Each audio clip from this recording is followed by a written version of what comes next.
अच्छा, parts of speech के अंदर असां नाउन खां वठी प्रीपोजिशन ताईं असां सभु कवर करे आया आहियूं। हाणे असांखे कंजंक्शन कवर करणी हुई। ठीकु आहे, कंजंक्शन कवर करण खां अॻु में तव्हांखे हे ॿ शयूं सम्झणु ज़रूरी आहिनि। इन जे करे मां चयो त पहिरां तव्हांखे हिन ते वीडियो ठाहे सम्झाए छॾियां ॻाल्हि त क्लाज़ ऐं फ्रेज़ छा हूंदो आहे। सम्झो त हे हिकिड़े क़िस्म जा सेंटेंस यानी जुमिलो जेको हूंदो आहे उन जा हिकिड़े क़िस्म जा टुकड़ा ई हूंदा आहिनि, हिसा ई हूंदा आहिनि। पोइ को हिननि ॿिन्ही मां हिकिड़ो अहिड़ो आहे जेको सॼो सेंटेंस बि चवराइबो आहे, को वरी अहिड़ो आहे जेको सेंटेंस जो टुकड़ो चवराइबो आहे। हाणे इनखे असां बाक़ाइदा एनालिसिस कंदासीं, बाक़ाइदा जीअं फ़र्क़ु कबो आहे इन्हनि खे सम्झंदासीं। ठीकु आहे, हिते असां लिखूं था बीहो हिकिड़ो मिंट, हिते असां लिखूं था क्लाज़, माना हिते जेके ॻाल्हियूं लिखंदासीं क्लाज़ जे मुतालिक़ लिखंदासीं। ठीकु आहे, हे ॿ इंग्लिश जा वर्ड्स आहिनि क्लाज़ ऐं फ्रेज़। ठीकु आहे, हिनखे परेशान थियण जी ॻाल्हि न आहे, मथां ॾिसी सम्झो त अलाए वरी कहिड़ी ॻाल्हि आई आहे। सफ़ा 16 आहिनि इनशाला, तव्हांखे आराम सां सम्झ में अची वेंदा। क्लाज़ ऐं फ्रेज़, हिते लिखंदासीं क्लाज़ छा हूंदो आहे ऐं हिते लिखंदासीं फ्रेज़ छा हूंदो आहे। पोइ ॿिन्ही खे ॾिसंदासीं कहिड़ो फ़र्क़ु थो बीहे। ॿई शयूं अॻियां हूंदियूं न, पोइ फ़र्क़ु सम्झणु सवलो आहे। हाणे हिकिड़ी शइ सम्झो, क्लाज़ जेको हूंदो आहे उहो ग्रुप ऑफ वर्ड्स हूंदो आहे।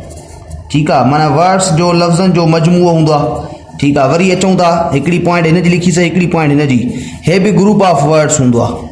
माना ईअं नथो थी सघे त हिकिड़ो वर्ड हुजे, ईअं नथो थी सघे, ग्रुप ऑफ वर्ड्स हूंदो। माना जुमिला लफ़्ज़नि जो छा हूंदो, मजमूओ हूंदो। हाणे ॿी पॉइंट जेका लिखंदासीं हिन जी इन ॿिन्ही में हे ॿई मुख़्तलिफ़ आहिनि। कहिड़ी, ॾिसो ॿिए नंबर ते चऊं था having subject plus verb combination. इन जो मतिलबु आहे त हे जेको क्लाज़ आहे इन जे अंदरि सब्जेक्ट ऐं वर्ब जो कॉम्बिनेशन हूंदो ई हूंदो। सही आहे, इन जो एग्ज़ाम्पल मां तव्हांखे ॾियां, हे ॾिसो, ही टॉक्ड टू मी। ठीकु आहे, हुन मूंसां ॻाल्हायो। हिन में ॾिसो, ही सब्जेक्ट आहे, हे टॉक्ड वर्ब आहे। माना सब्जेक्ट ऐं वर्ब ॿिन्ही जो कॉम्बिनेशन पाण में थी वञे, पाण में गॾु थी करे अचनि त पोइ इहो तव्हांजो क्लाज़ चवराइबो आहे। वरी पोइ इहा अलॻि ॻाल्हि आहे त क्लाज़ में ॿ क़िस्म थींदा आहिनि, उहे बाद में लिखूं था, पर हिन जी इहा 2 पॉइंट हिन जी लिखीसीं, 2 पॉइंट हिन जी बि लिखूं। हिन में चवे थो having know subject plus verb combination, माना हिन जो उबतड़। ठीकु आहे, चए थो त हिन में सब्जेक्ट ऐं वर्ब जो कॉम्बिनेशन न हूंदो आहे। ॾिसो मां तव्हांखे हिते एग्ज़ाम्पल ॾियां थो।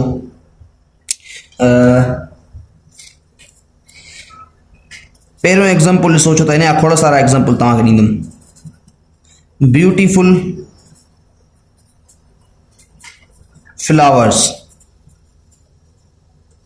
ठीकु आहे, ख़ूबसूरत गुल, हे हिकिड़ो एग्ज़ाम्पल आहे। अच्छा, फ्रेज़ में वरी कुझु क़िस्म थींदा अथव, हिन आख़िरी वर्ड्स ते उहे डिपेंड कनि था। जेको आख़िरी वर्ड हूंदो उहो फ्रेज़ उन जे मुताबिक़ चवराइबो। कीअं, मिसाल ॾियां, हाणे फ्लावर्स हे नाउन आहे, त हे जेको फ्रेज़ आहे न, त इहो तव्हांजो नाउन फ्रेज़ आहे। ठीकु आहे, हे बि सम्झणु सवलो आहे। हिन ते मां अलॻि वीडियो कोन थो ठाहियां, बसि हे तव्हांखे सम्झायां थो। जेको वर्ड आख़िर में अचे, जीअं ब्यूटीफुल, इहो फ्लावर्स खे मोडिफाए थो करे, फ्लावर्स जे बारे में अञा वधीक जानकारी ॾिए थो। ऐं हे छा आहे, तव्हांखे पढ़ी आया हूंदो, ब्यूटीफुल माना ख़ूबसूरत गुल, त गुलनि खे अञा वधीक गुलनि जे बारे में ॿुधाए थो त गुल छा आहिनि, ख़ूबसूरत आहिनि। त पोइ इहो तव्हांजो छा आहे, एडजेक्टिव आहे। तव्हां पढ़ी बि आया, वधीक तव्हांजी सूमर ते टेस्ट बि आहे। ठीकु आहे, अच्छा सूमर बि कल्ह आहे, सुभाणे आहे। ठीकु आहे, त बहरहाल हे जेको आहे सो नाउन फ्रेज़ आहे। वरी ईअं ई तव्हांखे ॿियो एग्ज़ाम्पल ॾियां मां, हे ॾिसो, हिते मां लिखां थो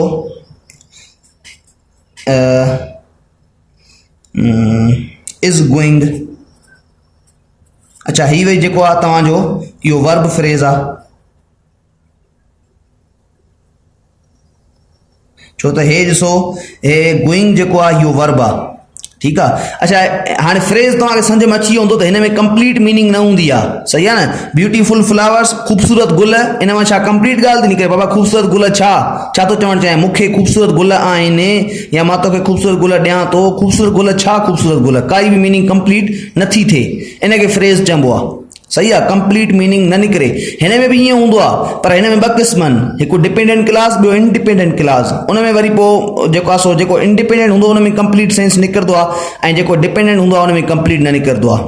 ठीक है, पर उन में पोइ बि हैविंग सब्जेक्ट वर्ब कॉम्बिनेशन हूंदो आहे। ठीक आहे, सब्जेक्ट वर्ब कॉम्बिनेशन हूंदो आहे पर मीनिंग पोइ बि न ॾींदो आहे। हिन में सब्जेक्ट वर्ब जो कॉम्बिनेशन हूंदो ई न आहे त पोइ हिन में इहो ॻाल्हि ई पैदा नथी थिए त मीनिंग कंप्लीट कंदो या न कंदो, छो त हुन में सब्जेक्ट वर्ब कॉम्बिनेशन आहे ई न त उन में मीनिंग यानी कंप्लीट थी नथी सघे, उहो सेंस कंप्लीट ॾेई नथो सघे। सही आहे। अञा ॿियो एग्ज़ाम्पल ॾिसो हिन जो, छो त मां तव्हांखे फ्रेज़ जा टाइप्स न पढ़ाया आहिनि, इन जे करे मां तव्हांखे हे एग्ज़ाम्पल्स लिखाए करे थोरो इन्हनि जो जेको फ्रेज़िस जा जेके टाइप्स आहिनि उहे तव्हांजे ज़हन में अची वेंदा। त नाउन फ्रेज़ बि थींदो आहे, वर्ब फ्रेज़ बि थींदो आहे, ईअं ई जेको आहे सो एडजेक्टिव फ्रेज़ बि थींदो आहे। जीअं हे ॾिसो वेरी ब्यूटीफुल,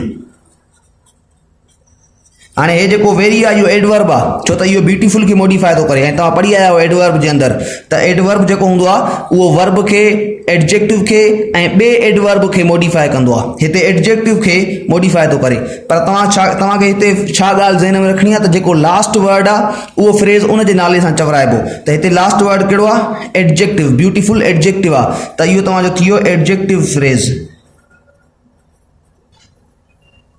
अञा हिकिड़ो एग्ज़ाम्पल ॾिसो चौथे नंबर ते, रियली फास्ट। हाणे हे फास्ट छा आहे? इहो एडवर्ब आहे। सही आहे, हिते ॾिसो, ऐं इहो तव्हांजो छा आहे? एडवर्बल फ्रेज़ आहे, एडवर्बियल फ्रेज़। उन खां पोइ आख़िरी एग्ज़ाम्पल तव्हांखे ॾियां, पोइ अॻिते था हलूं। ऑन द वॉल, माना भित ते, मीनिंग पोइ बि न निकिरंदी। ठीकु आहे, इन शइ खे सम्झो। हाणे ऑन छा आहे? प्रीपोज़िशन आहे, त हे तव्हांजो प्रीपोज़िशनल फ्रेज़।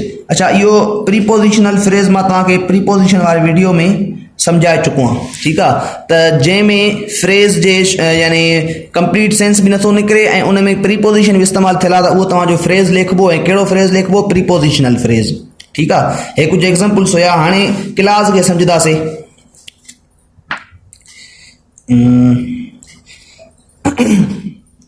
हाणे इन जा एग्ज़ाम्पल ॾिसो, हिन जा क्लास जा। हिन जो पहिरियों एग्ज़ाम्पल आहे डिपेंडेंट क्लास।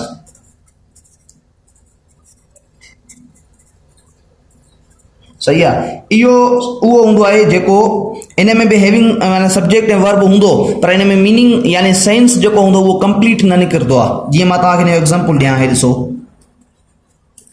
व्हेन he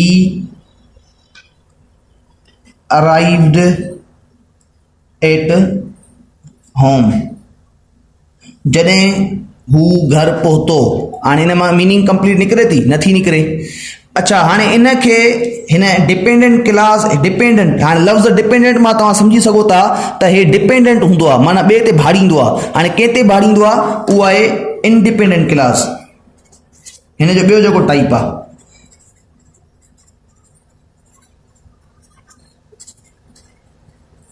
माना हे जेको डिपेंडेंट क्लास हूंदो आहे इहो तव्हांखे मीनिंग कंप्लीट तॾहिं ॾींदो जॾहिं इन खे तव्हां हिकु इंडिपेंडेंट क्लास ॾियो। ऐं इंडिपेंडेंट क्लास वरी उहो हूंदो आहे जेको तव्हांखे कंप्लीट सेंस ॾे।